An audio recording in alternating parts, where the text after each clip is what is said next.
Welcome to the Peak Revival podcast. My name is Vesna Herster, and today I want to talk about, are you feeling burnt out just as the year begins, and how to approach 2025 and your goals very differently. So it's not uncommon that even at this point in January, that people are already starting to feel burnt out in their businesses, right? You may have had a bit of a break over the Christmas time, over the holiday period, had all these ideas and these goals, and you've got these big projects in mind that you want to work on for this year, for 2025. And as you're getting started, you may feel like, oh, I feel overwhelmed already, or I feel tired, or maybe you don't feel those things, but maybe you anticipate that as you're executing on your big projects, that you're going to feel tired and it's going to be exhausting, right? So if you ended last year feeling pretty tired and pretty kind of spent, then you'll really want to pay attention to your physical health in order to achieve your goals for 2025. I always think that, and I always say to my clients that your personal well-being should be part of your business plan. Because let's face it, if you don't have the energy or if you feel too stressed, you are not going to do your best work. You are not going to be able to complete your goals and complete your tasks. And the stress is going to make you to make bad decisions, right? So this way of feeling is not uncommon coming into January, okay? And it's because really you didn't do enough things to recharge the body, okay? There are certain things that we look at in order to make sure that your physical energy, your mental well-being, your focus, your metabolic health is at its peak in order for you to do everything that you need to do. And so what I want to do in today's podcast is do a bit of a walkthrough on what are the kind of 4 key things that I would be looking at to make sure that you have your best year yet, right? To maybe have your best year in business, or maybe have your best year in your personal achievements, or maybe have your best year in that you're feeling so good that you feel like you've got the energy for your business, you've got the energy for your family and your kids. You're not dragging yourself around. So the first thing is to do a reality check. What are you experiencing right now? Do you wake up feeling tired? Like, I like to do an energy check with my clients. Do you wake up in the morning feeling full of energy that you exercise or you could exercise? Or do you wake up and think, oh my Lord, I could not be exercising in the morning. I don't have that energy. Do you go through the day and feel like you can work pretty solid through the day, right up until the end of the day? And at the end of the day, you still have energy for home life, personal responsibilities? Or do you feel like you hit a wall at 2 to 3 p.m.? Maybe come 5, 6, 7 p.m., you're like, I'm just done. I've got nothing in the tank left for the family, but you push yourself through to do those things. Do you get brain fog? Do you feel like it's too hard to remember things? You don't have the mental energy or the mental focus or the concentration to get through your work. So what I tend to find with clients is that they're stopping and starting. So they're working on a project. They don't actually have the mental capacity to work deep, but they don't notice it, right? So they'll work on a project and then they'll stop, they'll check emails, they'll check messages or answer text messages on their phone. And all of these little breakaway points is because of the mental fatigue. And so there are a lot of things that we want to look at, like your sleep. Are you sleeping right through? Are you finding it easy to fall asleep? Or are you waking up in the middle of the night? What is your diet like? Do you find that you're pretty consistent with your meals, or are you missing meals? How often are you eating out? Like, all of these things we want to have a look at. So just for yourself right now, how would you rate your energy out of 10? How would you rate it first thing in the morning when you wake up? 10 would be, yep, I'm ready to go. I can get up, I can do a workout, I can come back and feel really energized. And everything is, below 10 from there. And how does it feel during the day? Are there any dips where it's significant that you really feel like you need another cup of coffee to push yourself through? What are you noticing as your energy levels, your mental energy and concentration or brain fog, your sleep quality, your diet quality? Do a bit of a check-in, do a bit of a reality check of where you actually are right now. And does that look like well-being? One of the things that I like to share is that sometimes we think we're doing the right things. I'm getting my sleep, my diet, it could be better. A lot of women will say to me, but my diet is pretty good, right? And then when they come through my program, they feel such a significant difference in their energy and their mood. They're like, I really thought my diet was good, but actually there was so much room for improvement. And so just have a look at, what does well-being look like for you, and do you feel like you're in a state of well-being? And if not, let's make some changes. So let's first of all look at some hidden saboteurs, things that are going to impact your energy, your performance, and the quality of your work. Number one, stress, like elevated levels of stress and elevated levels of stress hormone. As you're undertaking your projects, you are definitely going to be challenged. I don't know anyone that doesn't have challenges in their business. And I remember a friend said to me once, if you didn't have problems, you wouldn't have a business. Okay. And so that was a nice little reframe for me, because the nature of business is that it is up and down, and there's challenges, and the things don't work out, and there's problems to solve.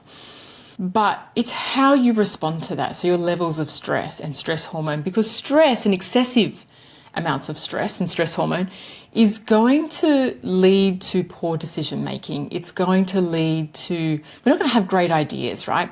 And the reason is when we're stressed, our body goes into this kind of primal place in the mind, in the limbic system, right? Or in the lizard brain area. And we're not making our best decisions from there. We're just literally trying to survive. And so we're not rational, we're not creative, we don't have big ideas, and our body is feeling lots of stress. And so the way that we handle stress is going to affect our performance and our energy. Then the second thing I look at is metabolic health, how your blood glucose levels looks throughout the day, which is going to be dependent on your diet. So if you go too long before having breakfast, or maybe you're having caffeine in the morning, and then at lunchtime, it's a predominantly carbohydrate meal, so a sandwich or a pasta or something with a rice, that is going to mean that you're going to crash with your energy in the afternoon. And all that tells me is that your body's blood glucose levels are up and down, which is going to affect your metabolic health. It's going to affect how your body produces energy, and it's going to affect how your body uses body fat for fuel, which is your best source of energy throughout the day. Okay, and that's what we want to use. The third thing I look at is the gut-brain connection. So looking at gut health as it impacts our mental well-being. There is nothing worse than feeling that sense of dread or worry or anxiety during the day, or overwhelm or low moods, right? We just don't operate well from that place.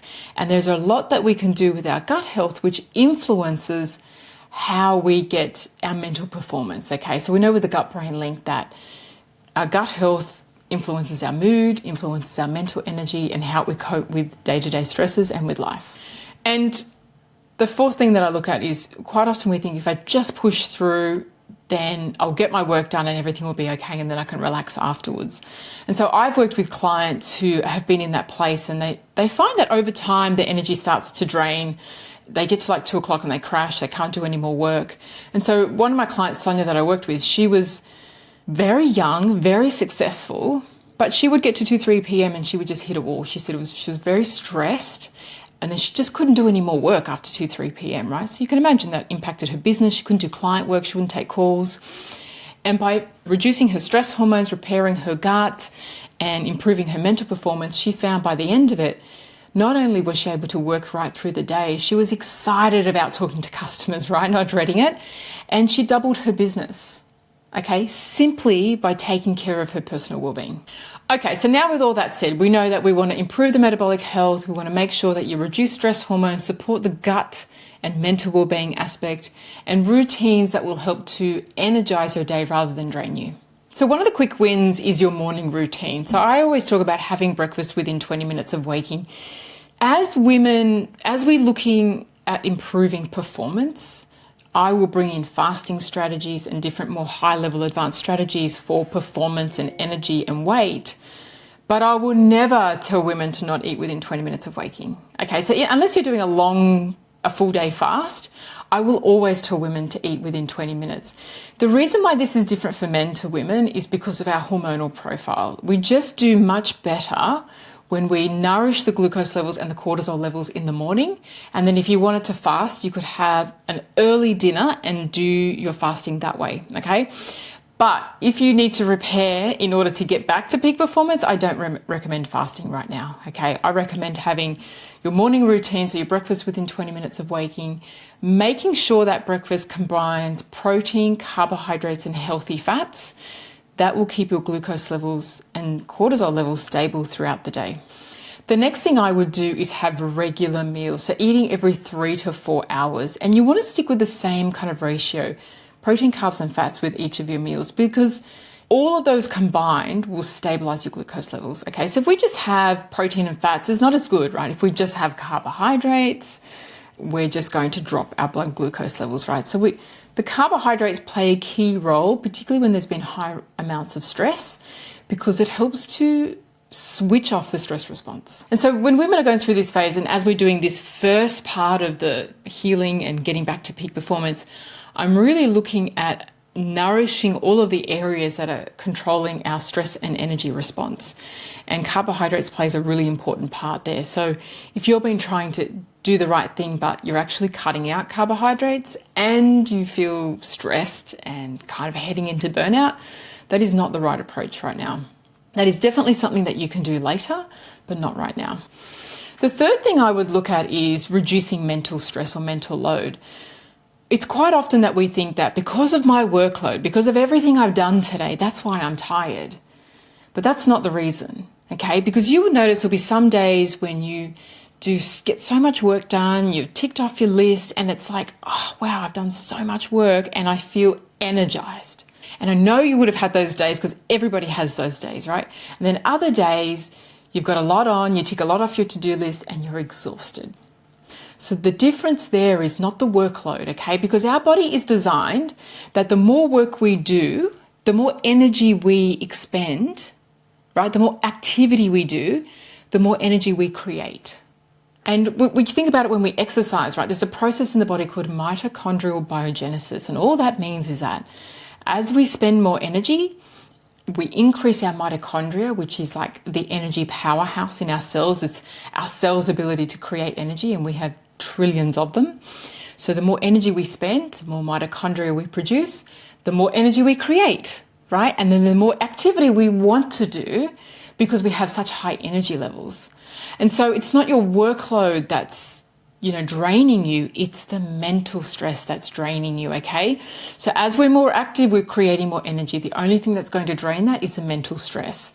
And so finding ways to reduce that mental stress, and one of the most simplest things that you can do is to create a micro break in your calendar. Now, when I work with people who are exhausted, the first thing we see is that their calendar is back to back, right?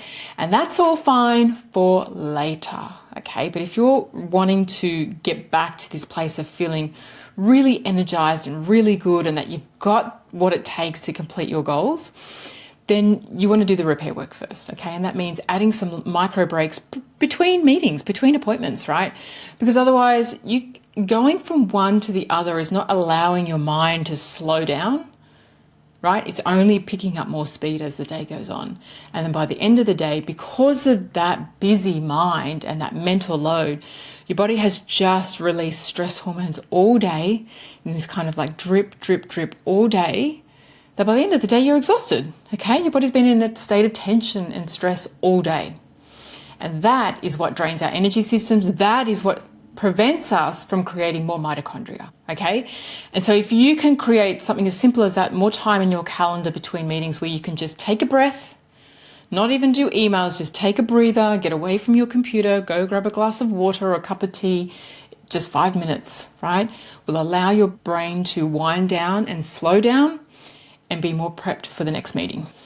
So that is kind of my kickstart for 2025. And in this podcast, I really wanted to just bring your awareness to where you're at right now and some very simple things that you can change, because your physical well-being and your mental well-being is your business, right? It is 100% your business. And without those things, you are just not going to do your best work. You're not going to provide the best value, and you won't be able to sustain your success. Let me know in the comments below what you found from the reality check. Where are your energy levels at, and what do you need to address first?